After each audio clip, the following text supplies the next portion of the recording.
പരിണാമം ഇന്നത്തെ ആധുനിക സമൂഹത്തിന്, യുവതലമുറയ്ക്ക്, ഇന്നത്തെ ടെക്നോളജിക്ക് അനുസരിച്ചുള്ള ഒരു മാറ്റം, ഒരു തീരുമാനമാണ് ഇക്കാര്യത്തിൽ ഞങ്ങൾ എടുത്തത്. ഇതില് പലരും ചോദിക്കുന്ന ഒരു ചോദ്യമുണ്ട്, ഈ കാര്യം ഏകപക്ഷീയമായിട്ട് ഒരു വ്യക്തി അല്ലെങ്കിൽ പാർട്ടിയുടെ പ്രസിഡന്റ് എടുത്തതാണോ എന്ന്. കാരണം ഇത് കഴിഞ്ഞ ദിവസം ഇക്കാര്യത്തെപ്പറ്റി പുറലോകം അറിയുന്നത് തന്നെ ഇതിനു വേണ്ടിയിട്ടുള്ള പത്രസമ്മേളനം വിളിച്ച് ആ സമ്മേളനം നടക്കുന്നതിന് 15 മിനിറ്റ് മുമ്പാണ്. ഇത് 2020 പാർട്ടിയുടെ സംസ്ഥാന കമ്മിറ്റിയിലും ജില്ലാ കമ്മിറ്റിയിലുമെല്ലാം ചർച്ച ചെയ്ത് വളരെ മുമ്പ് തന്നെ തീരുമാനമെടുത്തുള്ളൊരു കാര്യമാണ്.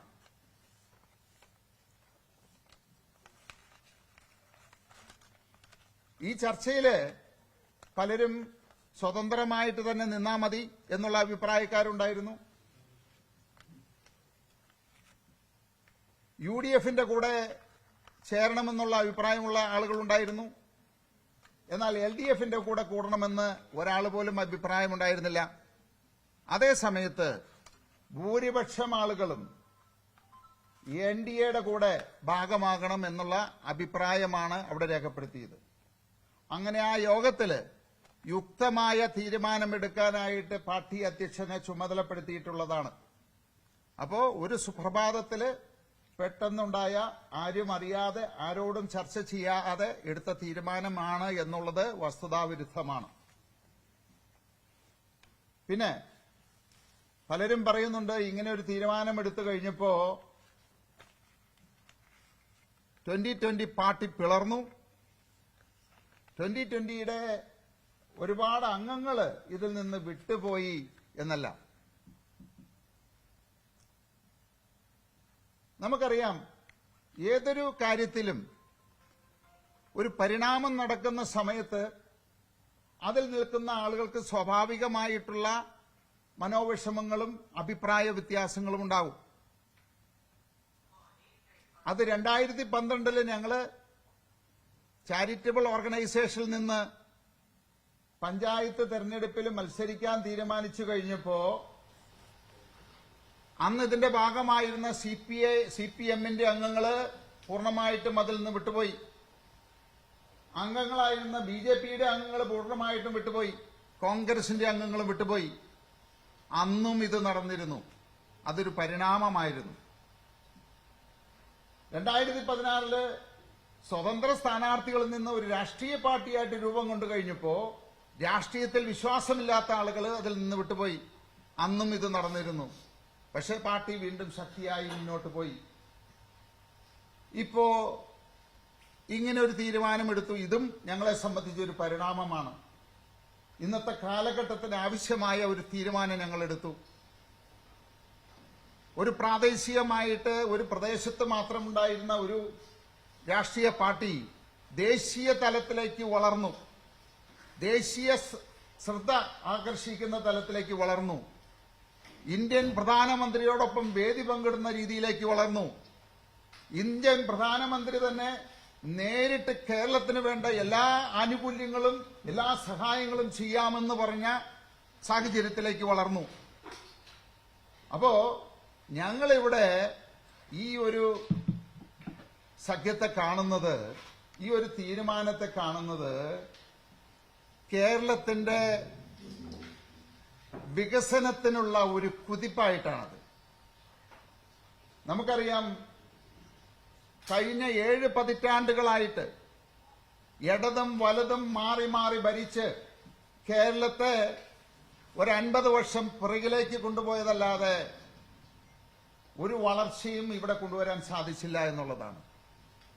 അതേ സമയത്ത് ഇന്ത്യയിലെ വിവിധ സംസ്ഥാനങ്ങൾ 10 മടങ്ങായിട്ടുള്ള വികസനം പ്രാപിച്ചു.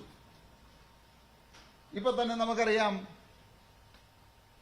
ആന്ധ്രാപ്രദേശ്, സൗത്ത് ഇന്ത്യയിലെ ആന്ധ്രാപ്രദേശ് ഇന്ന് ഇന്ത്യയിലെ തന്നെ ഏറ്റവും വികസനം പ്രാപിച്ച് വികസനത്തിന്റെ കുതിപ്പ് നടത്തുന്ന ഒരു സംസ്ഥാനമായി മാറിയിരിക്കുന്നു. കാരണം എന്താ? ഇന്ന് ഇന്ത്യ ഭരിക്കുന്ന പാർട്ടിയുമായിട്ടുള്ള സഖ്യമാണത്.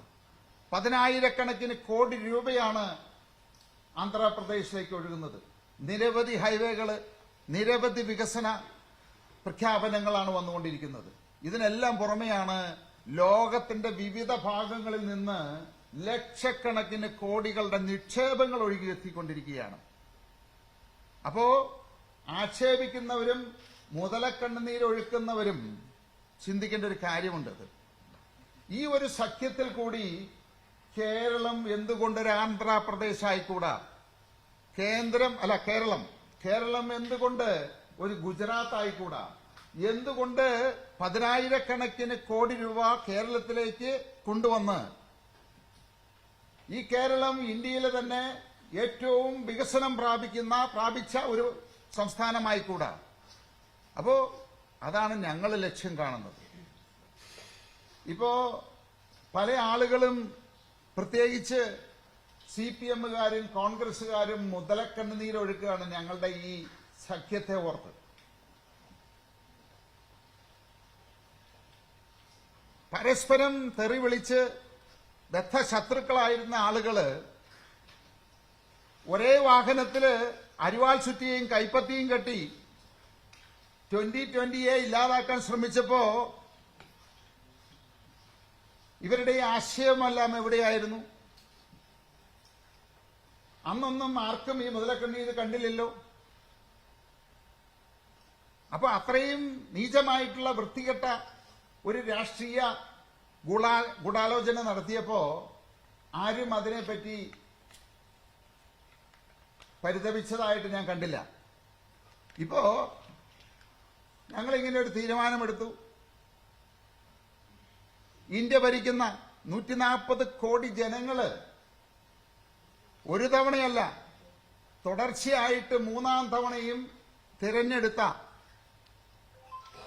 ഒരു ഗവൺമെന്റ്, മോഡി സർക്കാർ, അതിനോടാണ് ഞങ്ങൾ സഖ്യം ചേർന്നിരിക്കുന്നത്. അല്ലാതെ ഈ കേരളം കട്ടുമുടിച്ച് നശിപ്പിച്ച് ഇന്നത്തെ സാഹചര്യമാക്കിയ ഇടതിനോടോ വലതിനോടോ അല്ല, ഇന്ത്യ ഭരിക്കുന്ന 12 വർഷമായിട്ട് ഭരിക്കുന്ന ഒരു പാർട്ടിയോടാണ് ഞങ്ങൾ സഖ്യമുണ്ടാക്കിയിരിക്കുന്നത്. അപ്പോ നമുക്കറിയാം, ഞാന് ഈ പറയുന്ന 12 വർഷം മുമ്പ് ലോകം മുഴുവനായിട്ട് സഞ്ചരിച്ചിട്ടുള്ള ആളാണ്. പലപ്പോഴും പല സ്ഥലത്ത് നമ്മൾ സഞ്ചരിക്കുമ്പോഴും ഇന്ത്യക്കാര് എന്ന് പറഞ്ഞു കഴിഞ്ഞാൽ ഒരു 3-ാം-കിട രാജ്യത്തിൽ നിന്ന് വന്ന് പട്ടിണി കിടക്കുന്ന ആളുകളായിട്ടാണ് നമ്മളെ കണ്ടിരിക്കുന്നത്. വളരെ പുച്ഛത്തോടെയാണ് ഇന്ത്യക്കാരെ വീക്ഷിച്ചിരുന്നത്. തല കുനിക്കേണ്ടതായിട്ട് വന്നിരിക്കുന്ന സന്ദർഭങ്ങളുണ്ട്. പക്ഷെ ഇന്ന് ആ സാഹചര്യം മാറി. ഇന്ന് തല ഉയർത്തി നിൽക്കാം ഇന്ത്യക്കാരൻ എന്ന് പറയുമ്പോൾ അഭിമാനത്തോടെ നിൽക്കാവുന്ന സാഹചര്യത്തിലേക്ക് കൊണ്ടുവന്നു. ആരാണ് ആ മാറ്റം കൊണ്ടുവന്നത്? അവരുമായിട്ടാണ് ഞങ്ങൾ സഖ്യമുണ്ടാക്കിയിരിക്കുന്നത്. അപ്പൊ തീർച്ചയായിട്ടും ഇതിനെ രാഷ്ട്രീയപരമായിട്ട് എതിർക്കുന്നവർക്ക് എതിർക്കാം. പക്ഷേ നമ്മൾ ചിന്തിക്കണം, കേരളം ഒരു അനാഥാലയമായിട്ടാണോ മാറേണ്ടത്? എന്തുകൊണ്ട് നമ്മുടെ യുവാക്കൾ ഇവിടെ നിന്ന് നാട് വിട്ടുപോകുന്നു? ആരുണ്ടാക്കി ഈ സാഹചര്യം? ആ സാഹചര്യത്തിന് മാറ്റം വരണ്ടേ? ഈ കേരളം വീണ്ടും ഒരു ദരിദ്ര രാജ്യമായിട്ട് മുന്നോട്ട് പോയാൽ മതിയോ? അതിന് മാറ്റം വരണമെങ്കിൽ തീർച്ചയായിട്ടും 2020-ക്ക് അതില് വലിയൊരു പങ്ക് വഹിക്കാൻ സാധിക്കും. അപ്പോ ഈ 2020-യുടെ NDA പ്രവേശനം, പലരും ഇതിനെ 2020 BJP-യിൽ ലയിച്ചു. അത് തെറ്റായിട്ടുള്ളൊരു വ്യാഖ്യാനമാണ്. ഞങ്ങളും BJP-യുമായിട്ട് യാതൊരു വിധത്തിലുള്ള ലയനമോ അല്ലെങ്കിൽ അങ്ങനെയല്ലാതെ ഒരു സഖ്യത്തിന്റെ ഭാഗമായിട്ട് അതിൽ വിവിധ രാഷ്ട്രീയ പ്രസ്ഥാനങ്ങളുണ്ട്. അതിലൊരു രാഷ്ട്രീയ പ്രസ്ഥാനമാണ്, ഒരു സഖ്യ കക്ഷിയായിട്ടാണ് ഞങ്ങൾ വന്നിരിക്കുന്നത്. ഞങ്ങളുടെ ആശയങ്ങളോ അവകാശങ്ങളോ ഞങ്ങളുടെ തീരുമാനങ്ങളോ ബലി കഴിച്ചുകൊണ്ടുള്ള ഒരു സഖ്യമല്ല ഇത്. 2020 എന്ന് തുടങ്ങിയോ, എന്തിനു വേണ്ടി തുടങ്ങിയോ, അതേ ആശയങ്ങൾ ഉയർത്തിപ്പിടിച്ചുകൊണ്ട്, ആ മൂല്യങ്ങൾ ഉയർത്തിപ്പിടിച്ചുകൊണ്ട് തന്നെയായിരിക്കും ഞങ്ങളുടെ പ്രവർത്തനം. അല്ലാതെ ഞങ്ങളുടെ ആശയങ്ങളും മൂല്യങ്ങളും ബലി കൊടുത്തുകൊണ്ട് ഒരു സഖ്യത്തിലും ഞങ്ങള് നിലനിൽക്കില്ല. അപ്പോ തീർച്ചയായിട്ടും ഇത് BJP-യുമായിട്ടുള്ള സഖ്യം, ഇത് NDA, ഒട്ടനവധി ഇന്ത്യയിലെ കക്ഷികൾ, രാഷ്ട്രീയ പാർട്ടികൾ സഖ്യത്തിൽ ഏർപ്പെട്ടിരിക്കുന്ന ഒരു സഖ്യത്തിലാണ് ഞങ്ങളും ചേർന്നിരിക്കുന്നത്. പിന്നെ ഇവിടെ നിന്ന് പല ആളുകളും വിട്ടുപോയി എന്ന് ചില ന്യൂസുകളും അതിനെപ്പറ്റി അതേ രീതിയിൽ പ്രചരിപ്പിക്കാനാണ് ഇവിടുത്തെ ആളുകൾ ശ്രമിക്കുന്നത്. തീർച്ചയായിട്ടും ഈ വിട്ടുപോയവരെ ഞാൻ ഒരിക്കലും കുറ്റം പറയില്ല. ഞാൻ പറഞ്ഞല്ലോ, 2012 ഒരു ചാരിറ്റബിൾ ഓർഗനൈസേഷനിൽ നിന്ന് മത്സരരംഗത്തേക്ക് വന്നപ്പോ ഇതിലുണ്ടായിരുന്ന കമ്മ്യൂണിസ്റ്റുകാരും കോൺഗ്രസുകാരും BJP-ക്കാരും വിട്ടുപോയിട്ടുണ്ട്. അതൊരു പരിണാമത്തിന്റെ അല്ലെങ്കിൽ നമ്മളെടുത്ത നിലപാടിൽ നിന്ന് മാറിയപ്പോ അതുണ്ടായതാണ്. അതൊരു സ്വാഭാവികമായിട്ടുള്ള ഒരു വിട്ടുപോക്കാണത്. തീർച്ചയായിട്ടും ഇങ്ങനെ ഒരു തീരുമാനമെടുക്കുമ്പോൾ ഒരുപക്ഷെ കമ്മ്യൂണിസ്റ്റ് ആശയത്തിൽ വിശ്വസിക്കുന്ന ആളുകൾ, കോൺഗ്രസ് ആശയത്തിൽ വിശ്വസിക്കുന്ന ആളുകൾ ഇതിലുണ്ട്. കാരണം വിവിധ പ്രസ്ഥാനങ്ങൾ, രാഷ്ട്രീയ പ്രസ്ഥാനങ്ങളിൽ നിന്ന് വന്നിരിക്കുന്നവരുടെ ഒരു രാഷ്ട്രീയ പാർട്ടിയാണ് 2020. അപ്പൊ തീർച്ചയായിട്ടും അതുണ്ടാകും. അവരെ ഒരിക്കലും ഞാൻ തെറ്റ് പറയില്ല. കാരണം ഒരു മാറ്റം, ഞങ്ങൾ രാഷ്ട്രീയപരമായിട്ടൊരു തീരുമാനമെടുത്തു, അങ്ങനെ ഒരു മാറ്റത്തിലേക്ക് വന്നു. അവർക്ക് വ്യക്തിപരമായിട്ടുള്ള ചിന്തിക്കാനും തീരുമാനിക്കാനും അവർക്ക് സ്വാതന്ത്ര്യമുണ്ട്. അതിനെ ഞാൻ അഭിനന്ദിക്കുകയാണ്. ഇനിയും കുറച്ചു പേര് പോയിന്ന് വരും. പക്ഷേ ഒരു കാര്യം ഇവിടെ മനസ്സിലാക്കേണ്ടത്, 1, 2, 3 വ്യക്തികള് പോയത് മാത്രമാണ് നമ്മൾ വലിയ തലക്കെട്ടോടുകൂടി അതിനെ പ്രസിദ്ധപ്പെടുത്തുന്നത്. പക്ഷേ ഒരാൾ പോകുന്ന സമയത്ത് 100 ആയിരക്കണക്കിന് ആളുകൾ ഇതിലേക്ക് ഒഴുകിയെത്തുന്നുണ്ട് എന്നുള്ളത് ആരും മറക്കരുത്. അപ്പോൾ തീർച്ചയായിട്ടും പോകുന്നവരെ നമുക്ക് തെറ്റു പറയാൻ സാധിക്കില്ല. അത് അവരുടെ സ്വാതന്ത്ര്യമാണ്, അവരുടെ വിശ്വാസമാണ്. പോകുന്നവർ പോകട്ടെ. അതിനെ തടയാനോ അവരെ വീണ്ടും തിരിച്ചു കൊണ്ടുവരാനോ ഞങ്ങൾ ശ്രമിക്കാറില്ല, അതിനുവേണ്ടി ശ്രമിക്കുകയുമില്ല. അപ്പോ തീർച്ചയായിട്ടും ഇത് വലിയൊരു മാറ്റത്തിന്റെ തുടക്കമാണ് ഈ കേരളത്തിന് വേണ്ടിയിട്ട്. ഇപ്പോ നമുക്കറിയാം, ഇടതും വലതും ന്യൂനപക്ഷങ്ങളെ ഓർത്ത്, ന്യൂനപക്ഷങ്ങളെ ചൊല്ലി ഒരുപാട് വിലപിക്കുന്നുണ്ട്. എന്നാൽ ഇവർക്ക് ആർക്കെങ്കിലും ഈ ന്യൂനപക്ഷങ്ങൾ നേരിടുന്ന ഏതെങ്കിലും പ്രശ്നങ്ങൾക്ക് പരിഹാരം കാണാൻ സാധിച്ചിട്ടുണ്ടോ? ഇവര് 2 ആടുകളെ കൂട്ടിയിടിപ്പിച്ച് അതിന്റെ രക്തം കൂട്ടി കുടിക്കുന്ന ചെന്നായ്ക്കളുടെ റോളാണ് LDF-ഉം UDF-ഉം കാര്യത്തിൽ എടുത്തിരിക്കുന്നത്. ന്യൂനപക്ഷങ്ങളെ തമ്മിൽ അടുപ്പിച്ച് അവരുടെ രക്തം ഊറ്റി കുടിക്കുകയാണ് ചെയ്യുന്നത്. ഇവർക്ക് ആർക്കും ഇതിന് പരിഹാരം കാണാൻ സാധിച്ചിട്ടില്ല.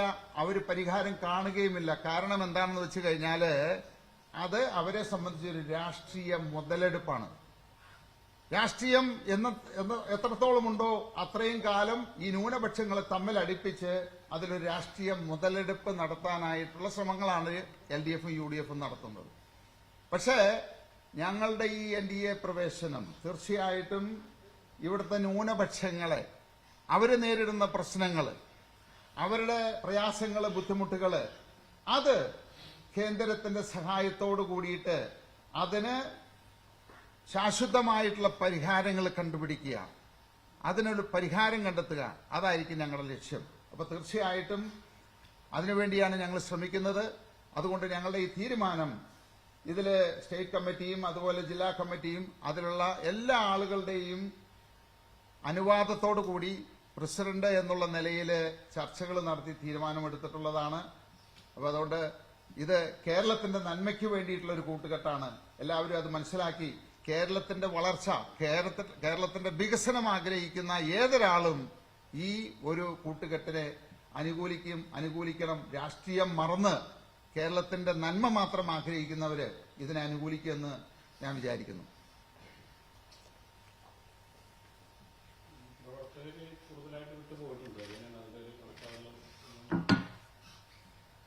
ഈ 2020 എന്ന് പറയുന്നത് ഓൺലൈനിൽ കൂടി മെമ്പർഷിപ്പ് എടുക്കാവുന്ന ആളുകൾ. പല ആളുകളും ഏതെങ്കിലും പേപ്പറിൽ കാണുമ്പോഴാണ് ഞാൻ അറിയുന്നത് ഇവര് മെമ്പറായിരുന്നു എന്നുള്ളത്. ഞങ്ങളുടെ ഭാരവാഹികളായിട്ടിരുന്ന ആരും തന്നെ വിട്ടുപോയിട്ടില്ല. ഇനി അങ്ങനെ വിട്ടുപോയിട്ടുണ്ടാവാം, വിട്ടുപോകാം. ഞാൻ പറഞ്ഞല്ലോ, ഓരോരുത്തരും അവർക്ക് സ്വതന്ത്രമായിട്ട് ചിന്തിക്കാനും തീരുമാനമെടുക്കാനും അവരുടെ തീരുമാനങ്ങൾക്കനുസരിച്ച് നിൽക്കാനും സാധ്യതയുണ്ട്. കമ്മ്യൂണിസ്റ്റ് പാർട്ടിയിൽ നിന്ന് എത്രയോ പേര് വിട്ടുപോകുന്നു, കോൺഗ്രസ് പാർട്ടിയിൽ നിന്ന് എത്ര പേര് വിട്ടുപോകുന്നു, BJPയിൽ നിന്ന് എത്രയോ പേര് വിട്ടുപോകുന്നു. ഇത് പുതിയതായിട്ടുള്ളൊരു സംഭവമൊന്നുമല്ല. അത് ഈ പാർട്ടി അല്ലെങ്കിൽ ഈ പ്രസ്ഥാനം തുടങ്ങിയ 2012 മുതൽ ഈ 14 വർഷവും ഇത് സംഭവിച്ചിട്ടുണ്ട്, ഇനിയും സംഭവിക്കും. അതില് ഒരു അതിശയോക്തി ഇല്ല എന്നാണ് പറയുന്നത്. ഞാൻ പറയുകയാണെങ്കിൽ നിങ്ങളായാലും ഞാനായാലും എടുക്കുന്ന തീരുമാനങ്ങൾ അവരെടുത്തിട്ടുള്ളൂ. അതിനവരെ കുറ്റം പറയാൻ ഞങ്ങൾ ഉദ്ദേശിക്കുന്നില്ല. അത് അവരുടെ സ്വാതന്ത്ര്യമാണ്. പോകുന്നവർ പോകട്ടെ. എന്തുകൊണ്ട് വരുന്നവരെ പറ്റി ചിന്തിക്കുന്നില്ല?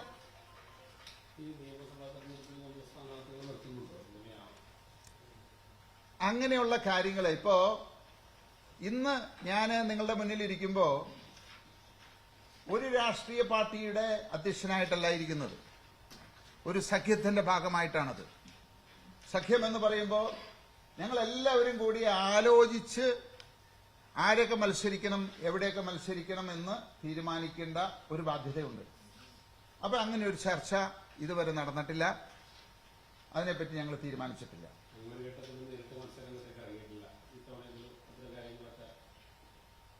എല്ലാവരും വിചാരിക്കുന്നത് സാധാരണ രീതിയിൽ രാഷ്ട്രീയത്തിലേക്ക് ഇറങ്ങുന്നവരൊക്കെ അധികാരത്തിന് വേണ്ടിയിട്ട്, പണത്തിന് വേണ്ടിയിട്ട്, സ്ഥാനമാനങ്ങൾക്ക് വേണ്ടിയിട്ടാണത്. ഞാൻ ഈ 14 വർഷമായിട്ട് ഈ കേരളത്തിന് വേണ്ടിയിട്ട്, ഇവിടുത്തെ പാവപ്പെട്ടവർക്ക്, ജനങ്ങൾക്ക് വേണ്ടിയിട്ട് പ്രവർത്തിച്ചതല്ലാതെ ഒരിക്കലും ഈ 3 കാര്യങ്ങളും ആഗ്രഹിച്ചുകൊണ്ടല്ല. അതുകൊണ്ട് മത്സരിക്കണമെന്ന് ഇപ്പോ ഈ ഇരിക്കുന്ന നിമിഷത്തില് മനസ്സിൽ പോലും ആഗ്രഹിച്ചിട്ടില്ല, അങ്ങനെ തീരുമാനമെടുത്തിട്ടില്ല. സാമ്പത്തിക ലാഭത്തിന് വേണ്ടിയിട്ടാണ് BJP 2020 ഘടകകക്ഷിയാക്കി മാറ്റിയത്. അതുപോലെ കോടികളുടെ ഇടപാട് നടത്തപ്പെട്ട ഇതിന് തമ്മിൽ ഒരു ആരോപണം ഉന്നയിച്ചു. ഇത് ഇങ്ങനെയുള്ള ആളുകൾ, എനിക്കിതിന് മറുപടിയൊക്കെ ഉണ്ട്. പക്ഷേ ഇതുപോലെയുള്ള ആളുകൾ ഇപ്പൊ വഴിക്കിരുന്ന് എന്തെങ്കിലുമൊക്കെ വിളിച്ചു പറയുന്നതിന് മറുപടി പറയാൻ ഞാൻ ഉദ്ദേശിക്കുന്നില്ല. നിങ്ങൾക്കറിയാം 2020 എത്രയോ കാലങ്ങളായി, സാബു ജേക്കബ് എത്രയോ കാലങ്ങളായി. ആരെങ്കിലും മുന്നില് ഒരു പണം നീട്ടിക്കാണിച്ചാൽ ചാടി വീഴുന്ന ഒരാളായിട്ടാണോ സാബു ജേക്കബിനെ കണ്ടിരിക്കുന്നത്? കോടികളല്ല, ആയിരക്കണക്കിന് കോടികൾ വന്നു കഴിഞ്ഞാലും അത് കണ്ട് മനസ്സ് മാറുന്ന ഒരു വ്യക്തിയല്ല 2020യുടെ ആളുകൾ. ഞങ്ങൾ പണം ഈ നാടിന് വേണ്ടി ചെലവാക്കിയിട്ടുള്ളൂ. ഈ നാടിൽ നിന്ന് കട്ടുമുടിച്ച് കൊള്ളയടിക്കുന്നവർക്ക് അങ്ങനെയൊക്കെ ചിന്തിക്കാനേ പറ്റുള്ളൂ. കാരണം അവർ രാഷ്ട്രീയത്തിട്ട് വന്നിരിക്കുന്നത് കക്കാൻ വേണ്ടിയിട്ടാണ്, പണമുണ്ടാക്കാൻ വേണ്ടിയിട്ടാണത്, ഈ നാടിനെ കൊള്ളയടിക്കാൻ വേണ്ടിയിട്ടാണ്. അവരങ്ങനെയല്ലേ ചിന്തിക്കൂ. അങ്ങനെ എല്ലാവരും കണ്ടാൽ ശരിയാവൂ? അതാണ് മഞ്ഞപ്പിത്തമുള്ളവന് എല്ലാം മഞ്ഞയായിട്ടേ തോന്നുള്ളൂ. അയാളുടെയൊക്കെ ചിന്ത എന്താണ്? പണം, പണം, അധികാരം, വേറെ ഒന്നുമില്ല. അപ്പോ ചിന്തിക്കുന്നതും ഉറങ്ങുന്നതും എണീക്കുന്നതും എല്ലാം പണം സ്വപ്നം കണ്ടുകൊണ്ടാണ്. അപ്പൊ ആ കണക്കിട്ടൊക്കെ പോകാതിരിക്കുക നല്ലത്. അതാ ദേശാഭിമാനി, പഴയ ദേശാഭിമാനി വായിച്ചാൽ അറിയാം പണം എന്താണ്, പണം ഉണ്ടാക്കിയത് ആരാണെന്നൊക്കെ. ഇന്ത്യയിലേക്കുള്ള പ്രവേശനം അത് ഈ പാർലമെന്ററി ബോർഡ് അംഗങ്ങളോ വാർഡ് കമ്മിറ്റിയോ ജനപ്രതിനിധികളോ ആരും തന്നെ അറിഞ്ഞിട്ടില്ല. താങ്കളുടെ കച്ചവട താല്പര്യം മാത്രമാണെന്ന ആരോപണമാണ്. പാർലമെന്റ് എന്ന് പറയുന്നത് ഇപ്പോൾ സ്റ്റേറ്റ് വൈസ് പ്രസിഡന്റ് ഇവിടെയുണ്ട്, ചെയർമാനുണ്ട്, സ്റ്റേറ്റ് എക്സിക്യൂട്ടീവ് കമ്മിറ്റിയുണ്ട്. ഞാൻ ആദ്യം പറഞ്ഞല്ലോ, ഞങ്ങളുടെ സ്റ്റേറ്റ് കമ്മിറ്റിയിലും ജില്ലാ കമ്മിറ്റിയിലും ഇത് ചർച്ച ചെയ്ത് അധ്യക്ഷത ചുമതലപ്പെടുത്തിയിരിക്കുന്നതാണ്. പിന്നെ എനിക്കറിയില്ല ഏതെങ്കിലും പാർട്ടിയിലെ BJPയിലോ കമ്മ്യൂണിസ്റ്റിലോ കോൺഗ്രസിലോ പാർട്ടി അംഗങ്ങളോടും മെമ്പർമാരോടും വാർഡ് മെമ്പർമാരോടും വാർഡ് ഭാരവാഹികളോടൊക്കെ ആലോചിച്ചിട്ട് ഇങ്ങനെ ഒരു തീരുമാനം എടുക്കണം ഏതെങ്കിലും ഒരു പാർട്ടിയിൽ നടന്നതായിട്ട് പറയാൻ പറ്റുമോ? 2020ക്ക് മാത്രം തന്നെ പ്രത്യേകത. ഇന്ത്യയുടെ ഭാഗമായി നിന്നുകൊണ്ട് എല്ലാ വിഭാഗം ആളുകളെ ഉൾക്കൊള്ളാൻ സാധിക്കുന്നു പ്രതീക്ഷിക്കുന്നു, അതോ എല്ലാ വിഭാഗം ആളുകളെ വേണ്ട എന്നുള്ളതാണ്? ഇതിൽ എനിക്കറിയില്ല. ഇന്ന് വരെ ഇവിടെ ഈ LDFും UDFും ഒക്കെ ഇവര് കഴിഞ്ഞ 2 ആഴ്ച എന്താ വർഗീയത മാത്രമാണ് ഇവിടെ പറയുന്നത്. ഞങ്ങൾ 14 വർഷമായി എന്നെങ്കിലും വർഗീയത പറഞ്ഞിട്ടുണ്ടോ? ഏതെങ്കിലും ഒരു വിഭാഗത്തിന്റെ കാര്യങ്ങൾ പറഞ്ഞിട്ടുണ്ടോ? എല്ലാ വിഭാഗങ്ങളെ ഉൾക്കൊണ്ടുകൊണ്ട് യഥാർത്ഥത്തിലുള്ള മതേതരത്വം ഉറപ്പാക്കിക്കൊണ്ട് പ്രവർത്തിക്കുന്ന ഒരു പാർട്ടി 2020 ആണത്. ആർക്കെങ്കിലും ചൂണ്ടിക്കാണിക്കാൻ പറ്റുമോ? അല്ല, ഞാൻ പറഞ്ഞതേ ഒരു കൂട്ടായ്മ വരുമ്പോ അതിൽ പല വ്യത്യസ്ത സ്വഭാവങ്ങളുള്ള ആളുകൾ ഉണ്ടായിരിക്കാം. ഒരു കുടുംബത്തിൽ അച്ഛനും അമ്മയും മക്കളും ഉള്ളപ്പോ ഒരേ സ്വഭാവമാണോ? നമ്മളെന്ന് വെച്ചിട്ട് അവരെ ആരെങ്കിലും പള്ളയെ കളയുന്നുണ്ടോ? അപ്പൊ ഇതൊക്കെ ഒരു സമൂഹത്തിൽ വരുമ്പോ, ഒരു സഖ്യം വരുമ്പോ പലതും നമ്മൾ കണ്ടും കേട്ടും അഡ്ജസ്റ്റ് ചെയ്തും മുന്നോട്ട് പോകണം. അതിന്റെ അർത്ഥം നമ്മുടെ മൂല്യങ്ങളും ആശയങ്ങളും ബലി കഴിച്ചുകൊണ്ട് ഞങ്ങള് ഒരു സഖ്യത്തിലും നിലനിൽക്കില്ല. അതായത് ഈ നേട്ടത്തിന് വേണ്ടി അല്ലെങ്കിൽ ഈ പാർട്ടിയുടെ വളർച്ചയ്ക്ക് വേണ്ടി വർഗീയ ശക്തികളുമായി കൂട്ടുപിടിക്കുന്നതിൽ തെറ്റില്ല എന്നാണ് പറഞ്ഞത്. ഞാൻ പറഞ്ഞില്ലല്ലോ, അത് പാടില്ല എന്നാണ് പറയുന്നത്. ഇന്ത്യയില് മനുഷ്യര് എന്നുള്ള ഒരു വർഗമേ ഉള്ളൂ എന്ന് വിശ്വസിക്കുന്നവരാണ് ഞങ്ങൾ. അതിനുവേണ്ടിയാണ് ഞങ്ങൾ നിലകൊള്ളുന്നത്. മതം മതത്തിന്റെ വഴിക്ക് പോകട്ടെ. എന്തിനാണ് രാഷ്ട്രീയം മതത്തിലേക്ക് കൊണ്ടുവരുന്നത്? രാഷ്ട്രീയം എന്ന് പറയുന്നത്, നമുക്ക് മതം എന്ന് പറയുന്ന ആത്മീയപരമായിട്ടുള്ള കാര്യങ്ങൾക്കാണത്. ഈ മതത്തിന്റെ കാര്യത്തിൽ രാഷ്ട്രീയക്കാർ ഇടപെടുന്നതാണ് പ്രശ്നം. ഇപ്പോ നമുക്ക് എന്തുകൊണ്ടാണ് ഈ അമ്പലങ്ങളിലും പള്ളികളിലും ഒക്കെ കവർച്ച നടക്കുന്നത്? അതിന്റെ കാരണം എന്താണത്? അവിടെ വിശ്വാസികൾ ഭരിക്കേണ്ട സാഹചര്യത്തിൽ നിന്ന് മാറി രാഷ്ട്രീയക്കാരുടെ രാഷ്ട്രീയ നിയോഗമായി അവിടെ രാഷ്ട്രീയക്കാരെ അവിടെ നിയോഗിക്കാൻ തുടങ്ങി. ഇന്ന് പള്ളി കമ്മിറ്റികളിലും അമ്പല കമ്മിറ്റികളിലും ഒക്കെ എന്താണ് കാണുന്നത്? രാഷ്ട്രീയക്കാരത് ഏറ്റെടുത്തു. കാരണം നാടിൽ നിന്ന് ഊറ്റിയെടുക്കാവുന്ന മുഴുവൻ ഊറ്റിയെടുത്തതിന് ശേഷം ഇപ്പോ അമ്പലങ്ങളും പള്ളികളും കൊള്ളയടിക്കാനായിട്ട് കണ്ട ഒരു എളുപ്പ വഴി, കുറുക്ക് വഴിയാണ് ഇവരിന്റെയൊക്കെ ആ അധികാരം ഏറ്റെടുക്കുക. അപ്പോ അമ്പലങ്ങളും പള്ളികളും ഭരിക്കേണ്ടത് വിശ്വാസികളാണത്, രാഷ്ട്രീയക്കാരല്ല. അവരെ മാറ്റി നിർത്തണം. രാഷ്ട്രീയക്കാരെ അടിച്ച് പടിക്ക് പുറത്തിറക്കണം. ആക്കി കഴിഞ്ഞാൽ വിശ്വാസം സംരക്ഷിക്കപ്പെടും. അത് ബിജെപിയോട് ചോദിക്കണം. ഞാൻ പറഞ്ഞല്ലോ, ഞാൻ NDA എന്ന സഖ്യത്തിന്റെ ഭാഗമാണ്. ബിജെപിയുടെ ആശയങ്ങൾ ചോദിക്കേണ്ടത് ബിജെപിയുടെ വേദിയിലാണ് ചോദിക്കേണ്ടത്. അവരോട് ചോദിക്കണം അവരങ്ങനെയാണോ ഇല്ലോ. അന്ന് പറയാൻ പറ്റില്ല. ഒരു സഖ്യം എന്ന് പറയുമ്പോൾ അവിടെ വലിപ്പ ചെറുപ്പമില്ല. ഞാൻ ഇന്നലെ NDA യോഗത്തിൽ പങ്കെടുത്തതാണ്. ഞങ്ങളൊരു വട്ടമേശയ്ക്ക് ചുറ്റുമിരുന്ന് ഒരേ രീതിയിലാണ് ഞങ്ങൾ അവിടെ സംസാരിച്ചത്. അവിടെ വലിപ്പ ചെറുപ്പം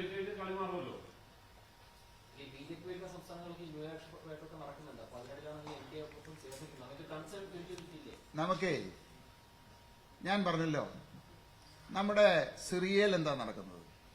എത്രയോ ആളുകൾ കൊല ചെയ്യപ്പെടുന്നു. നൈജീരിയയിൽ എന്താ നടക്കുന്നത്? ബംഗ്ലാദേശിൽ എന്താ നടക്കുന്നത്? പാകിസ്ഥാനിൽ എന്താ നടക്കുന്നത്? ഇന്നിപ്പോ ബംഗ്ലാദേശിൽ നിന്ന് കൂട്ടമായിട്ട് ഇന്ത്യക്കാർക്ക് നേരെയുള്ള ഒരു അധിക്ഷേപമാണ്. ഇന്ത്യക്കാർ കൂട്ടമായിട്ട് അവിടെ നിന്ന് നാട് പലായനം ചെയ്തുകൊണ്ടിരിക്കുകയാണ്. നമുക്കെന്തും ചെയ്യാൻ പറ്റുമോ? അപ്പൊ നമ്മൾ ഇതിനെയൊക്കെ ഓർത്ത് വിലപിക്കുകയല്ല. ഇപ്പോ പല സ്ഥലങ്ങളിലും ലോകത്തിന്റെ വിവിധ ഭാഗങ്ങളിൽ ഒരുപാട് കാര്യങ്ങൾ നടക്കുന്നുണ്ട്. ഞാൻ പറയുന്നത് കേരളത്തിനെ സംബന്ധിച്ച് ഞാൻ പറഞ്ഞല്ലോ, ഞാൻ NDAയുടെ കേരളത്തിന്റെ ഒരു ഭാഗമാണ്. ന്യൂനപക്ഷങ്ങളുടെ പ്രശ്നങ്ങൾ യഥാർത്ഥത്തിൽ അതിലിടപെട്ട് അവര് നേരിടുന്ന പ്രയാസങ്ങൾ തീർച്ചയായിട്ടും അതിനൊരു പരിഹാരം കാണാൻ പറ്റുമെന്ന് എനിക്ക് വിശ്വാസമുണ്ട്.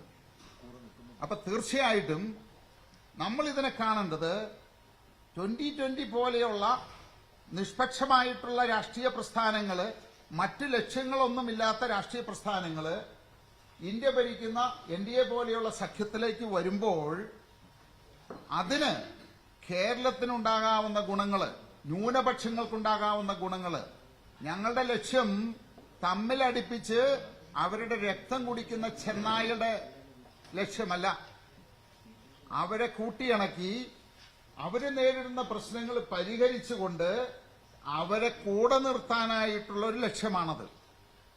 അത് യാഥാർത്ഥ്യമാക്കുക എന്നുള്ളതാണ് പാർട്ടി അധ്യക്ഷൻ അല്ലെങ്കിൽ 2020 എന്നുള്ള നിലയ്ക്ക് ഞങ്ങളുടെ ഏറ്റവും മുൻഗണന. കേരളത്തെ ഗുജറാത്ത് പോലെ ആക്രമണമായിരുന്നു. ഗുജറാത്തിലായിരുന്നു ഏറ്റവും കൂടുതൽ ന്യൂനപക്ഷം വേട്ടയാടപ്പെട്ടത്. അങ്ങനെയാണോ ഉദ്ദേശിക്കുന്നത്? ഞാൻ ഗുജറാത്തിന്റെ വികസനമാണ് പറഞ്ഞത്. ഞാന് ആന്ധ്രയുടെ വികസനമാണ് പറഞ്ഞത്. നിങ്ങൾ അപ്പോഴത്തേക്കും അതിനെ വേറൊരു രീതിയിലേക്ക് കൊണ്ടുപോവുകയാണ്.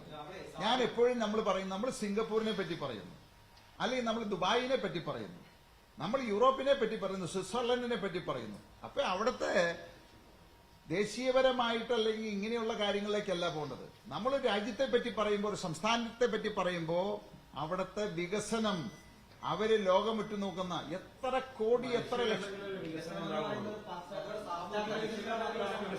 ഒരാള് ചോദിച്ചാൽ സാമൂഹ്യനീതിയില്ലാത്ത വികസനമാണ് ഗുജറാത്തിൽ മാതൃകയിൽ. കേരളം അങ്ങനെയല്ല. ഞാൻ മനസ്സിലാക്കിയിരിക്കുന്നതിൽ ഒരു നീതിയും നമുക്ക് ഇവിടെ നിന്ന് നമ്മൾ ഗുജറാത്തിനെ പറ്റിയും അല്ല കേരളത്തിൽ കാണാൻ പറ്റും. എത്ര ഞാൻ പറയുന്നതേ നമുക്ക് താങ്കൾ കുറെ കേരളത്തിൽ എന്താ ഉദ്ദേശിച്ച കേരളത്തിൽ ചേരികളില്ലാന്നോ? അല്ല, അത് പറയുന്നത് മനുഷ്യരുടെ വികസനമാണോ? ഇവിടെ ഞങ്ങൾ 14 വർഷമായിട്ട് ഇവിടെ നടപ്പിലാക്കിയത് രാജ്യത്തിന്റെ വികസനം, ജനങ്ങളുടെ ക്ഷേമം. ഇന്നും ഞങ്ങളുടെ ആശയത്തിൽ മാറ്റം വന്നിട്ടില്ല. കിഴക്കമ്പലത്തു നിന്നല്ല 2020 ഭരിക്കുന്ന പഞ്ചായത്തുകളിൽ നടപ്പിലാക്കി പ്രൂവ് ചെയ്തിട്ടുള്ള ആ രീതി അതുമായിട്ട് അത് കേരളത്തിന്റെ എല്ലാ പഞ്ചായത്തുകളിലും നടപ്പിലാക്കണം എന്നുള്ള ഒരു അജണ്ടയാണ് NDAയുമായിട്ട് ഞങ്ങൾ ചർച്ച ചെയ്തപ്പോൾ ഞങ്ങൾ തീരുമാനമെടുത്തിരിക്കുന്നത്. അതായത് ഇവിടെ നടപ്പിലാക്കി തെളിയിച്ചിട്ടുള്ള ഉദാഹരണത്തിന് ഭക്ഷ്യസുരക്ഷ അങ്ങനെയുള്ള കാര്യങ്ങൾ നമുക്ക് കേരളത്തിന്റെ എല്ലാ പഞ്ചായത്തുകളിലും നടപ്പിലാക്കുക എന്നുള്ളതാണ് ഞങ്ങൾ ലക്ഷ്യമിടുന്നത്. നമ്മൾ ഇതിനകത്ത് അതിനെ വർഗീയപരമായിട്ടോ മറ്റുള്ള രീതിയിലേക്കല്ല കൊണ്ടുപോകണം. ഞങ്ങളുടെ ഫോക്കസ് രാജ്യത്തിന്റെ വികസനം, ജനങ്ങളുടെ ക്ഷേമം, ഇത് രണ്ടുമാണത്. ആ ആശയത്തിൽ ഊന്നിക്കൊണ്ടായിരിക്കും ഞങ്ങൾ ഈ പാർട്ടി ഉണ്ടാകുന്നിടത്തോളം കാലം മുന്നോട്ട് പോകും. ഒരു ഘടകകക്ഷി എന്ന നിലയിൽ ഈ 2020 ഉദ്ദേശിക്കുന്ന കാര്യം BJP മുന്നണിയിൽ നിന്ന് നടത്താൻ പറ്റുമോ? തീർച്ചയായിട്ടും. എന്തുകൊണ്ട് നടപ്പിലാക്കൂടാ? BJP ഭരിക്കുന്ന സംസ്ഥാനങ്ങളില് ഓരോ സംസ്ഥാനം ഇപ്പൊ ഇന്നലെ തന്നെ ഒഡീഷയിൽ നിന്ന് വന്ന ഒരു റിപ്പോർട്ടാണ് ഒരു പാതിരിയെ ആക്രമിക്കുകയും ചാണകം തീറ്റിക്കുകയും ചെയ്ത സംഭവം. ഇങ്ങനെ നിരവധി സംഭവങ്ങൾ നടത്തി. ഇപ്പൊ ഗുജറാത്ത് കലാപങ്ങൾ ഉൾപ്പെടെ ഇങ്ങനെ ഓരോ ദിവസവും പുതിയ പുതിയ റിപ്പോർട്ട്. ക്രിസ്മസ് ഞങ്ങളൊരു ചെറിയ പാർട്ടിയല്ലേ, അല്ല ഞാൻ പറയാം, അന്താരാഷ്ട്ര കാര്യങ്ങളൊക്കെ ഞങ്ങളോട് ചോദിച്ച് മാത്രമായിട്ട് അല്ല വ്യത്യസ്തമായ ഞാൻ പറയുന്നത്. കേരളത്തില് ഞാനിപ്പോ ഇത്രയും പറഞ്ഞുകൊണ്ട് സക്രിയ ഞാൻ പറഞ്ഞതുകൊണ്ട് പറയാം, കേരളത്തില് ഏതെങ്കിലും പള്ളികൾ ആക്രമിക്കപ്പെട്ടിട്ടുണ്ടോ? ഏതെങ്കിലും അമ്പലങ്ങൾ ആക്രമിക്കപ്പെട്ടിട്ടുണ്ടോ? ഏതെങ്കിലും മതവിഭാഗക്കാർ ആക്രമിക്കപ്പെട്ടിട്ടുണ്ടോ? ആ കാര്യത്തില് 100% ഉറപ്പ് എനിക്ക് തരാൻ സാധിക്കും. അങ്ങനെ എന്തല്ല ഈ ലോകത്തിന്. ഞാൻ ചോദിക്കുന്ന ഒരു വീട്ടിൽ അടി ഉണ്ടാകുന്നില്ലേ മക്കള് തമ്മില്? നിങ്ങൾ എന്താ പറയുന്നത്? മനുഷ്യരുണ്ടായിരിക്കുന്നിടത്ത് പരസ്പരം കലഹമുണ്ടാകും. കൂട്ടുകാർ തമ്മിൽ ഉണ്ടാകുന്നില്ലേ?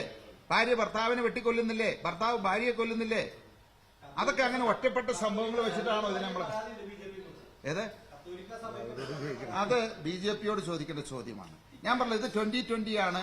ഞങ്ങളുടെ ആശയത്തില്, ഞങ്ങളുടെ അഭിപ്രായത്തിൽ ഉറച്ചു നിൽക്കുന്ന ഞങ്ങളുടെ ആശയങ്ങൾ ബലി കഴിച്ചുകൊണ്ടല്ല ആരുടെയും കൂടെ കൂടിയിരിക്കുന്നത്. ഞങ്ങളുടെ വികസന ആശയം BJP എന്ന് പറയുന്ന ഇന്ത്യ ഭരിക്കുന്ന പാർട്ടിയുമായിട്ട് യോജിച്ച് ഞങ്ങൾ നടപ്പിലാക്കി തെളിയിച്ചിട്ടുള്ള കാര്യങ്ങൾ ഇന്ത്യയല്ല കേരളം ഒട്ടാകെ നടപ്പിലാക്കാൻ പറ്റും എന്നുള്ളൊരു വിശ്വാസത്തിലാണ് ഞങ്ങൾ അവരുടെ കൂടെ കൂടിയിരിക്കുന്നത്. ഞങ്ങൾ ഇനിയല്ല 10-20 വർഷം 2020 ഭരണത്തിലിരുന്ന് വിചാരിക്കുക ഞങ്ങൾക്ക് എത്രമാത്രം ഇത് വികസിപ്പിക്കാൻ സാധിക്കും. അപ്പോ ഞങ്ങൾ കാണുന്നത് വളരെ ഫാസ്റ്റായിട്ട് ഈ കേരളത്തെ മൊത്തമായിട്ട് ഈ ഞങ്ങള് 2020 നടപ്പിലാക്കിയ വികസന ക്ഷേമ പ്രവർത്തനങ്ങള് കേരളത്തിന്റെ 942 പഞ്ചായത്തുകളും കോർപ്പറേഷനുകളിലും മുനിസിപ്പാലിറ്റികളിലും ഉടനടി നടപ്പാക്കി കേരളത്തെ രക്ഷിച്ചെടുക്കുക എന്നുള്ളൊരു ദൗത്യമാണ് ഞങ്ങൾ ഈ സഖ്യത്തിൽ കൂടി കാണുന്നത്. NDA ഭരിക്കുന്ന പാലക്കാട് നഗരസഭയിൽ അങ്ങനെ കാണുന്നില്ല. NDA ഭരിച്ച പന്തളം നഗരസഭയിൽ അങ്ങനെ കണ്ടില്ല. പിന്നെ എങ്ങനെയാണ് താങ്കൾക്ക് മാത്രം ഇതെങ്ങനെ കാണാൻ കഴിയുന്നത്? ഞാൻ മാത്രമല്ല, ഇപ്പൊ ഞാന് ഇതിലെ ഒരു കാര്യം ഞാൻ പറയാം. ഞാനും NDAയുമായിട്ട് അല്ലെങ്കിൽ 19 പഞ്ചായത്തിൽ BJP NDA ഭരിക്കുന്നുണ്ട്. ഇപ്പൊ 26 അവിടെ ഒന്നും കാണുന്നില്ലേ? താങ്കൾ ദിവാസ്വപ്നാണ് പറയുന്നത്. ഞാനൊന്ന് സംസാരിച്ചോട്ടെ. നിങ്ങൾ ചോദ്യം ചോദിച്ചുകൊണ്ടിരുന്നു കഴിഞ്ഞാൽ എനിക്ക് ഉത്തരം തരാൻ പറ്റില്ല. ഇപ്പോ ഞങ്ങൾ NDAയുടെ പ്രവേശനം ഇന്നലെ ഉണ്ടായതാണ്. അതിന് മുന്നിലുള്ള കാര്യം എന്നോട് ചോദിച്ചാൽ അതിന് എനിക്ക് ഉത്തരം പറയാൻ പറ്റില്ല. ഇനി അങ്ങോട്ടുള്ള കാര്യങ്ങളെ എനിക്ക് പറയാൻ സാധിക്കൂ. താങ്കൾ വന്നോടെ അവർ നയം മാറ്റുന്നതാണോ? അവര് നയം മാറ്റുക എന്നുള്ളതല്ലോ. താങ്കളുടെ വികസന മോഡൽ അംഗീകരിക്കാം, കേരളത്തിലാകെ അത് നടപ്പിലാക്കാൻ അതാണ് ഞങ്ങൾ ലക്ഷ്യമിടുന്നത്. അവരുമായിട്ടുള്ള NDA ഉറപ്പ് തന്നിട്ടുണ്ടോ? അതിനുള്ള ചർച്ചകളാണ് നടത്തി തീരുമാനമെടുത്തിരിക്കുന്നത്.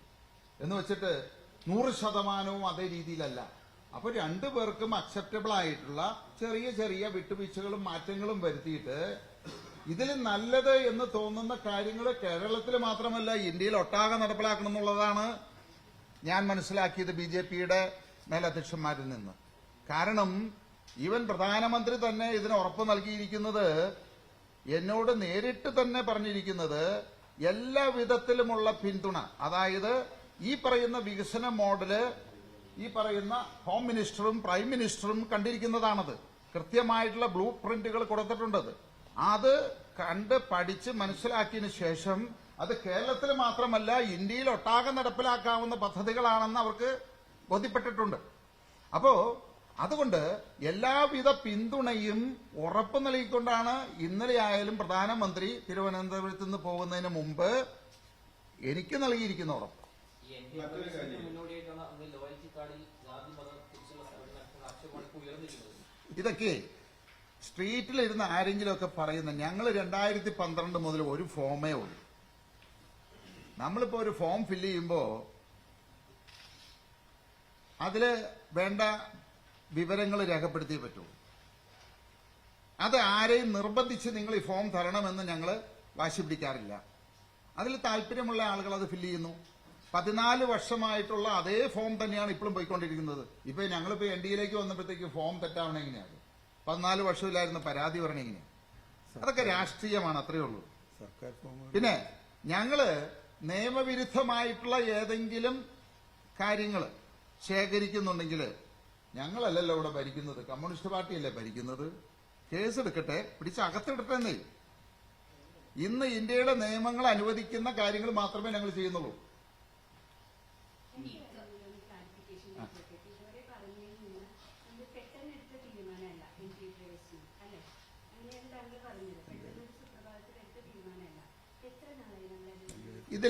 ഇതിലെ ഒരു കാര്യം ഞാൻ പറയാം.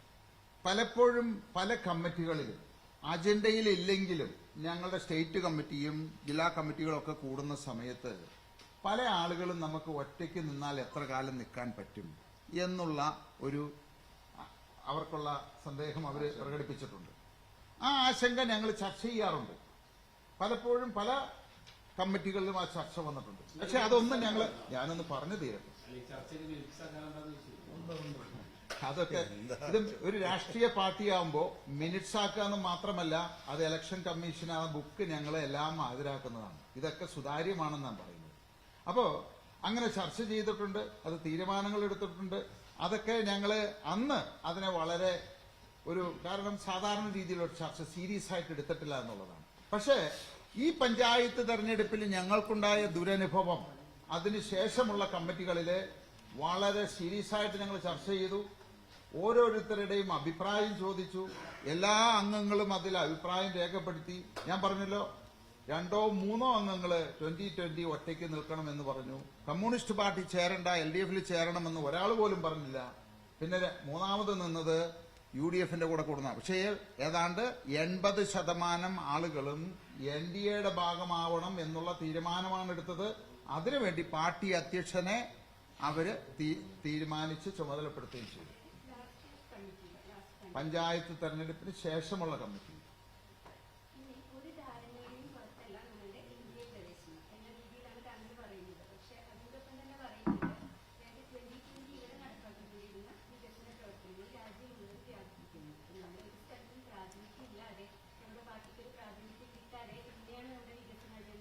ഒരു ധാരണയില്ല എന്ന് പറഞ്ഞത് നിങ്ങൾ അതിനെ വളച്ചൊടിച്ചതാണ്. അതായത് പലരും എത്ര സീറ്റുകളിലും മത്സരിക്കും, എത്ര സീറ്റുകളാണ് നമുക്ക് തരുന്നത്, എവിടെയൊക്കെ മത്സരിക്കും, അങ്ങനെയുള്ള ഒരു കണ്ടീഷണൽ ആയിട്ടുള്ള ഒരു ചർച്ചയും നടന്നിട്ടില്ല എന്നാണ് ഞാൻ പറഞ്ഞത്. അതിപ്പോഴും നടന്നിട്ടില്ല.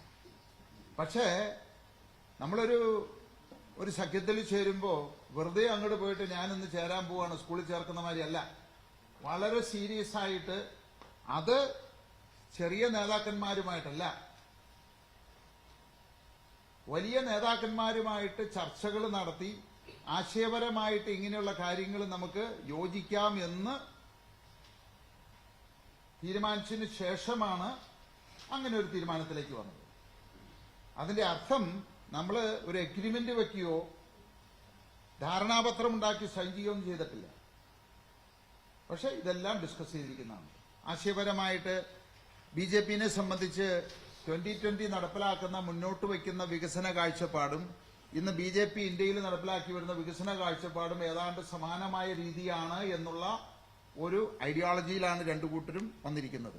അതനുസരിച്ച് ഞങ്ങൾ അത് നടപ്പിലാക്കി വരും. PV ശ്രീധരൻ MLA ആണ് 2020 ഇന്ത്യയിലേക്ക് എത്തിയെന്ന് പറയുന്നത് ഞാനുണ്ടോ? ഞാനേ വെറുതെ നമ്മൾ സമയം കളഞ്ഞിട്ട് കാര്യമില്ല. ഇതുപോലെയുള്ള ആളുകൾക്ക് വേണ്ടിയിട്ട് വിലപ്പെട്ട സമയം കളയരുത് ഞാൻ പറഞ്ഞു. താങ്കളുടെ ബിസിനസിന് വേണ്ടി എന്ത് സഹായം നൽകാമെന്നാണ് പ്രധാനമന്ത്രി എനിക്ക് ഏതാണ്ട് വരാൻ താങ്കൾ എന്നെ ഒരു അദാനിയോ അംബാനിയോ ആക്കാന്ന് പറഞ്ഞിട്ടുണ്ട്. ഇതാണോ നിങ്ങൾ കേൾക്കാൻ ഉദ്ദേശിക്കുന്നത്? ഇതിലെ ഒരു കാര്യം ഞാൻ പറയാം.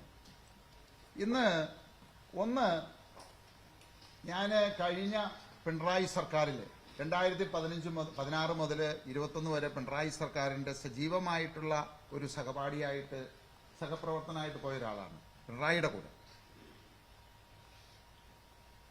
ആ പിണറായിയോട് ചോദിക്കാൽ ഇടതുപക്ഷ ആളുകളോട് ചോദിക്കുക. ഈ 5 വർഷം ഇത്രയും ഏറ്റവും അടുത്ത് നിന്ന പിണറായിയുടെ കയ്യിൽ നിന്ന് 5 പൈസയുടെ മെച്ചം സാബു ജേക്കബിന്റെ സ്ഥാപനങ്ങളോ ഉണ്ടാക്കിയിട്ടുണ്ടോന്ന് ഞാൻ പറഞ്ഞു തീരട്ടെ. അപ്പോ ഇന്ന് വരെ ഈ കുടുംബം എന്റെ അച്ഛനായിട്ട് ഇവിടുത്തെ എല്ലാ രാഷ്ട്രീയ നേതാക്കന്മാരുമായിട്ട് ഏറ്റവും അടുപ്പമുണ്ടായിരുന്ന കുടുംബമാണ്. ഇടത് വലത് പാർട്ടികൾ ഉമ്മൻചാണ്ടി ഭരിക്കുന്ന സമയത്തും കമ്മ്യൂണിസ്റ്റുകാർ ഭരിക്കുന്ന സമയത്തും ഏറ്റവും അടുപ്പത്തിൽ അവരുമായിട്ട് പോയിക്കൊണ്ടിരുന്ന ആളുകളാണ്. ഇന്ന് വരെ ഞങ്ങള് ഒരു കാര്യത്തിനും നിയമപരമായിട്ടുള്ള ഒരു കാര്യത്തിന് പോലും ആരെയും ആശ്രയിച്ചിട്ടില്ല. ഇന്ന് തല ഉയർത്തി ഇന്ന് ആരോടും ഒരു ഓബ്ലിഗേഷനും ഇല്ലാത്ത ഒരു വ്യവസായി കേരളത്തിലുണ്ടെങ്കിൽ അത് ഞങ്ങൾ മാത്രമാണത്. ഇടതു സർക്കാരിൽ നിന്നും വലതു സർക്കാരിൽ നിന്നും 5 പൈസയുടെ ഒരു മെച്ചവും ഉണ്ടാക്കാത്ത ഒരു പാർട്ടി ഇത്രയും അടുത്ത് നിന്നിട്ട്. അതുകൊണ്ട് ഇവിടെ ഇന്ന് എഴുതി നിങ്ങൾ റെക്കോർഡിൽ വെച്ചോളൂ, മോഡി സർക്കാരിന്റെ കൂടെ അല്ലെങ്കിൽ അവരിൽ നിന്ന് ഒരു വിധത്തിലുള്ള സാമ്പത്തിക ലാഭവും ഞാൻ ഉണ്ടാക്കാൻ പോകുന്നില്ല. പിന്നെ വ്യവസായം നടത്തുന്നതിന് ഇന്ത്യ സർക്കാരിന്റെ ഒരു പേപ്പറുകളോ ഒരു അപേക്ഷകളോ ഒരു അനുവാദവും വേണ്ട. ആ വ്യവസായം എന്ന് പറയുന്നത് ഇൻവെസ്റ്റ്മെന്റ് എന്ന് പറഞ്ഞാൽ അതാത് സംസ്ഥാനങ്ങളിലുള്ള അവരുടെ അനുമതി മാത്രമേ ആവശ്യമുള്ളൂ. കേന്ദ്ര സർക്കാരിന്റെ ഒരു പെർമിഷനും ആവശ്യമില്ല. പിന്നെ അവരിനിയിപ്പോ ഇനി എന്നോട് ഇഷ്ടം തോന്നിയിട്ട് ചെക്ക് എഴുതി 100 കോടിയും 1000 കോടിയൊക്കെ തന്നാൽ വേണ്ടാന്ന് പറയില്ലേ? ഞാൻ ശ്രദ്ധിച്ചു പോലുമില്ല. ഇതിലേ എന്റെ ഓഹരി കീഴോട്ട് പോയപ്പോ എന്താ ആരും ഒന്നും പറയായിരുന്നത്? 300 രൂപ ഉണ്ടായിരുന്ന ഓഹരി 150 രൂപയ്ക്ക് താഴ്ന്നു. അത് പല കാരണങ്ങളുണ്ട്. ഓഹരികൾ കൂടിയും കുറഞ്ഞും ഒക്കെ ഇരിക്കും. ഞാൻ ഓഹരി വിറ്റ് പണം ഉണ്ടാക്കുന്ന ആളല്ല. ഞാൻ ഏതെങ്കിലും ഒരു ഷെയർ വിറ്റിട്ടുണ്ടെങ്കിൽ നിങ്ങൾ ഈ പറയുന്നത് ശരിയാ. ഇപ്പൊ ഏതാണ്ട് 30 വർഷമായി കമ്പനി തുടങ്ങിയിട്ട് 1 രൂപയുടെ ഷെയർ വിറ്റ് ഞാൻ പണം ഉണ്ടാക്കിയത് ശരിയാണ്. അതുകൊണ്ട് കൂടിയാലും കുറഞ്ഞാലും എന്നെ ബാധിക്കുന്ന പ്രശ്നമല്ലാതെ.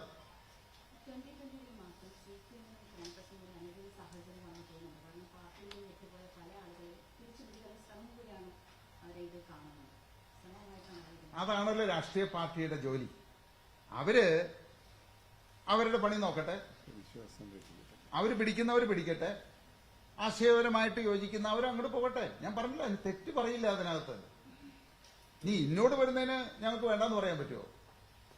ഇപ്പൊ എന്റെ ഒരു ദിവസത്തെ അനുഭവം ഞാൻ പറയുകയാണെങ്കിൽ, ഞങ്ങൾ ഈ തീരുമാനമെടുത്തതിന് ശേഷം 100 കണക്കിനല്ല 10,000-കണക്കിന് ആളുകള് ഈ പാർട്ടിയിലേക്ക് എല്ലായിടത്തും സംഘടന ഉണ്ടാകണമെന്ന് പറയാം. അതായത് 100 ഇരട്ടിയായിട്ട് ഈ പ്രസ്ഥാനം 2 ദിവസം കൊണ്ട് വളർന്നു എന്നുള്ളതാണത്. അപ്പൊ ഒരാൾ വിട്ടുപോയി, ഒരു പഴയ മെമ്പർ വിട്ടുപോയി, അതൊക്കെ എന്ത് പ്രസക്തി ഇരിക്കുന്നു? അത് പോകട്ടെ, പോകുന്നവർ പോകട്ടെ, അവർക്കെല്ലാം സ്വാതന്ത്ര്യമുണ്ട്. ഞാൻ ഒരിക്കലും കുറ്റം പറയില്ല, ഇനിയും പോകും. കാരണം ഞങ്ങള് ഒരു പരിണാമത്തിന്റെ ഒരു തീരുമാനം എടുത്തിരിക്കുന്നു.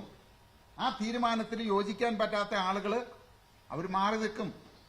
അവർക്ക് ഇഷ്ടമുള്ള സങ്കേതങ്ങളിലേക്ക് അവര് കയറിക്കൂടും. ആയിക്കോട്ടെ. അപ്പോ കമ്മ്യൂണിസ്റ്റുകാർ പിടിക്കുന്നവർ പിടിക്കട്ടെ. ഞങ്ങൾ ആരെയും ഇതുവരെ വല വീശാൻ പോയിട്ടില്ല. ഞങ്ങൾ ആരും അയ്യോ പോകല്ലേ, അയ്യോ പോകല്ലേ എന്ന് ഞങ്ങൾ ആരോടും പറഞ്ഞിട്ടില്ല, പറയുമില്ല.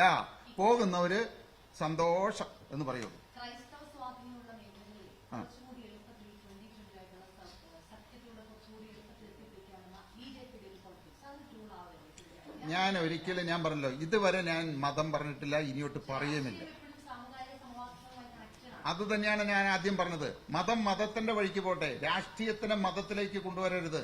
മതം മതത്തിന്റെ ജോലി നോക്കട്ടെ, രാഷ്ട്രീയം രാഷ്ട്രീയത്തിന്റെ ജോലി നോക്കട്ടെ. ഞങ്ങൾ രാഷ്ട്രീയത്തിലാണ്, രാഷ്ട്രീയത്തിന്റെ ജോലി ഞങ്ങൾ നോക്കുള്ളൂ. ഇന്ന് വരെ ഞങ്ങൾ പറഞ്ഞിട്ടില്ല, ഇനിയോട്ട് പറയാൻ ഉദ്ദേശിക്കുന്നുമില്ല. 2020 ലഭിച്ചുകൊണ്ടിരുന്ന ന്യൂനപക്ഷ വോട്ടുകൾ ചോർന്നു പോകുന്ന ആശങ്കയുണ്ടോ? ഇതിലൊക്കെ തെരഞ്ഞെടുപ്പ് വരുമ്പോൾ നമ്മള് ഈ ചോരുകയാണോ കൂടിച്ചേരുകയാണോ എന്നൊക്കെ തെരഞ്ഞെടുപ്പ് കഴിഞ്ഞല്ലേ പറയാൻ പറ്റുള്ളൂ. നമ്മള് കുറച്ചു പേരിരുന്ന് ചർച്ച ചെയ്തിട്ട് 2020 ഇല്ലാതെയായി, 2020 പിളർന്നു, 2020 എല്ലാവരും പോയി എന്ന് വിചാരിച്ച് സ്വപ്നം കണ്ടാൽ അങ്ങനെ ആഗ്രഹിക്കുന്നവർ അങ്ങനെ ആഗ്രഹിക്കട്ടെ. ഇത് ഇനിയിപ്പോ നാളെ ജനങ്ങൾ പറയാണ് 2020 വേണ്ട. ഞാനിതും കൊണ്ട് പണമുണ്ടാക്കുന്ന ആളല്ല, ഞാനൊരു രാജ്യ സേവനമാണ് നടത്തുന്നത്. ഈ നാടിന് വേണ്ടി, ജനങ്ങൾക്ക് ഒരു വേണ്ടിയിട്ട് ഒരു സേവനം നടത്തുകയാണ്. എന്നെ വേണ്ട എന്ന് പറഞ്ഞ് ഈ നാട് ഉപേക്ഷിക്കുന്ന സമയത്ത് ഞാനത് നിർത്തും. വേണ്ടാന്ന് വെച്ച് കഴിഞ്ഞാല് അതുകൊണ്ടാണല്ലോ ഈ NDAയിലുള്ള അതിലേക്കുള്ള എൻട്രി എന്ന് പറയുന്നത്. ദേശീയ തലത്തില് ഒരു പക്ഷേ ഒരുപാട് കാര്യങ്ങൾ എനിക്ക് കോൺട്രിബ്യൂട്ട് ചെയ്യാൻ പറ്റുന്നവർ നല്ല കാര്യങ്ങളാണ് ഞാൻ പറയുന്നത്. നിങ്ങൾ എല്ലാവരും ഇതിനെ നെഗറ്റീവായിട്ട് കാണുന്നതിന് പകരം പോസിറ്റീവായിട്ട് കണ്ടു നോക്ക്. എന്നെപ്പോലെ ഒരാള് ഇതുപോലെയുള്ള ഒരു ഇന്ത്യ ഭരിക്കുന്ന ഒരു പാർട്ടിയുമായിട്ട് ഇത്രയും അടുത്ത ഒരു ബന്ധം സ്ഥാപിക്കുകയും അതിൽ നിന്ന് നമുക്ക് പരമാവധി കേരളത്തിലേക്ക് കൊണ്ടുവരാവുന്ന ഇത് കൊണ്ടുവരികയല്ലേ നമ്മൾ ചിന്തിക്കേണ്ടത്. ഈ രാജ്യത്തെ സ്നേഹിക്കുന്നവരതല്ലേ ചിന്തിക്കേണ്ടത്. അല്ലാതെ നമ്മൾ ഇതിനെ നെഗറ്റീവായിട്ട് മാത്രം എന്തുകൊണ്ട് ചിന്തിക്കുന്നു? ഈ നാട് നന്നായാൽ നിങ്ങൾക്കും എനിക്കും നല്ലതല്ലേ? നമ്മുടെ വളർന്നു വരുന്ന കുട്ടികൾക്ക് നല്ലതല്ലേ? നമ്മുടെ യുവാക്കൾ നാട് വിട്ടു പോകേണ്ടി വരുമോ? എത്രയോ അനാഥരായിരിക്കുന്ന മാതാപിതാക്കളുണ്ട്. എന്തുകൊണ്ട് അവരെ പറ്റി ചിന്തിക്കുന്നില്ല? അപ്പോ അതിനൊക്കെ ഒരു പരിഹാരം കാണാനായിട്ട് ഈ എൻട്രിയിലൂടെ സാധിക്കുമെന്നാണ് ഞാൻ വിശ്വസിക്കുന്നത്. താങ്കൾക്ക് മുമ്പ് ഇതേ ഉദ്ദേശം വെച്ച് ആ സഖ്യത്തിൽ ചേർന്ന ആൾക്കാരാണ് തുഷാർ വെള്ളാപ്പള്ളി, CK ജാൻ. അവർക്കൊന്നും ഒന്നും ചെയ്യാൻ പറ്റില്ല. തുഷാറിന്റെ അടുത്ത് ചോദിക്കണം ആ ഉത്തരം ചോദ്യം. അല്ല, തുഷാർ നമ്മൾ കണ്ടുകൊണ്ടിരിക്കുന്നത് എനിക്കറിയില്ല. നമ്മളെ ഓരോ വ്യക്തികൾ വ്യത്യസ്തമാണ്. ഇന്ന് മിടുക്കനാണ് താങ്കൾ. ഞാനൊരു കാര്യം ഞാൻ പറയാം, അത് സമ്മതിച്ചല്ലോ. അപ്പൊ ആ മിടുക്കത്തരം ഈ പറയുന്ന സഖ്യത്തിൽ ഞാൻ കാണിക്കും. ഇപ്പം താങ്കൾ തന്നെ പറഞ്ഞു തുഷാറിനേക്കാൾ മിടുക്കനാണ് ഞാനെന്ന്. ആ മിടുക്ക് ഡെഫിനറ്റ് ആയിട്ടും കേരളത്തിന് പ്രയോജനം ചെയ്യുന്ന ഒരു മിടുക്കായിട്ട് മാറും. നമ്മള് ഇന്നലെ പൊട്ടി വീണ ഒരു രാഷ്ട്രീയ പാർട്ടിയല്ല. 14 വർഷമായിട്ട് കേരളത്തെ സേവിച്ച് 4 പഞ്ചായത്തുകൾ ഭരിച്ച് തെളിയിച്ച് പ്രൂവണാണെന്ന് തെളിയിച്ചിട്ടുള്ള ഒരു രാഷ്ട്രീയ പ്രസ്ഥാനമാണ്. അതുകൊണ്ട് തന്നെയാണ് ഞാൻ കൊടുത്ത നടപ്പിലാക്കിയ അല്ലെങ്കിൽ വികസന പ്രവർത്തനങ്ങള് BJPയുടെ ഏറ്റവും ഉന്നതിയിലിരിക്കുന്ന ആളുകൾ വരെ അംഗീകരിച്ച് ഇന്ത്യ ഒട്ടാകെ നമുക്ക് പലതും ഉപയോഗിക്കാമെന്ന് പറഞ്ഞിരിക്കുന്നത്. പരമ്പരാഗത രാഷ്ട്രീയ പ്രസ്ഥാനങ്ങളെ വിമർശിച്ച് വന്ന ഒരു പ്രസ്ഥാനമാണ് 2020. ഇപ്പൊ ബാക്കിയുള്ള എല്ലാ പാർട്ടികൾക്കുള്ള നല്ലതും ചീത്തയായിട്ടുള്ള എല്ലാ കാര്യങ്ങളും BJPക്കുണ്ട്. അതേ BJPയോടൊപ്പം ചേർന്നാണ് താങ്കൾ ഈ മേന്മ. അത് താങ്കളുടെ ഒരു മനസ്സിലുള്ള ആഗ്രഹമാണ്. ഞാൻ ചിന്തിക്കുന്നത് വേറെ രീതിയിലാണ്. എല്ലാവരും എടുക്കുന്ന തീരുമാനങ്ങൾക്ക് വിമർശനം ഉണ്ടായിരുന്നില്ല നേരത്തെ ഒന്നും. ഞാൻ എവിടെയാണ് വിമർശിച്ചിരിക്കുന്നത്? പിന്നെ ഇപ്പൊ നിങ്ങൾ ഒരു മാസം മുമ്പ്, എനിക്കറിയില്ല നിങ്ങൾ കൈരളിയാണോ എന്താണെന്ന് എനിക്കറിയില്ല, ഞാൻ പറയുന്നത് ഒരു മാസം മുമ്പ് ജില്ലാ സെക്രട്ടറി എന്നെ ഈ ഭൂമുഖത്ത് നിന്ന് തന്നെ തൂത്തെറിയുമെന്ന് പറഞ്ഞു. ഞാൻ അതിന് മറുപടിയും കൊടുത്തു. ബെന്നി ബെഹനാൻ പറഞ്ഞു, അതിന് മറുപടിയും ഞാൻ കൊടുത്തു. BJPയുടെ മേഖലാ പ്രസിഡന്റ് ആരാണ്ട് എന്നെ ഒരു കീടമാണെന്ന് പറഞ്ഞു, അതിന് ഞാൻ മറുപടി കൊടുത്തു. അതിന് നമ്മുടെ വ്യക്തിത്വം അടിയറവ് വച്ചുകൊണ്ട് ആരുടെ മുന്നിൽ ഞാൻ നിൽക്കില്ല. അത് BJPക്കാരനായാലും ശരി, കമ്മ്യൂണിസ്റ്റുകാരനായാലും ശരി, ഏത് വ്യക്തിയായാലും ശരി. നിങ്ങളില്ല എങ്കിൽ ഇല്ല എന്ന് പറ. എന്നെ ആരെങ്കിലും ആക്രമിച്ചിട്ടുണ്ടെങ്കിൽ അതിന്റെ ഇരട്ടിയായിട്ട് 10 മടങ്ങ് ഇരട്ടിയായിട്ട് ഞാൻ തിരിച്ചാക്രമിച്ചിട്ടുണ്ട്, വായ അടപ്പിച്ചിട്ടുണ്ട്. അത് ഇനിയായാലും അതുണ്ടാവും. അതുകൊണ്ട് ഞങ്ങളുടെ ആശയങ്ങളും മൂല്യങ്ങളും ബലി കഴിച്ചുകൊണ്ട് ഉള്ള ഒരു പ്രവർത്തനമായിരിക്കില്ല ഇത്. ഇത് കേരളത്തിന് വേണ്ട, കേരളത്തിന് നന്മ കൊണ്ടുവരുന്ന, കേരളത്തിന്റെ വികസനം കൊണ്ടുവരുന്ന, കേരളത്തിലെ ന്യൂനപക്ഷങ്ങളുടെ പ്രശ്നങ്ങൾ പരിഹരിക്കുന്ന ഒരു സഖ്യമായിട്ടാണ് ഇതിനെടുക്കേണ്ടത്. പോസിറ്റീവായിട്ട് നമ്മൾ തിങ്ക് ചെയ്ത് കഴിഞ്ഞാൽ 2020 സ്വാഭാവിക ദയാവധത്തിന് വിട്ടുകൊടുക്കുന്ന ഒരു തീരുമാനമാണെന്നൊരു നിരീക്ഷണം അതിനെക്കുറിച്ചുണ്ടല്ലോ. അത് CPM രക്ഷിക്കട്ടെ, CPM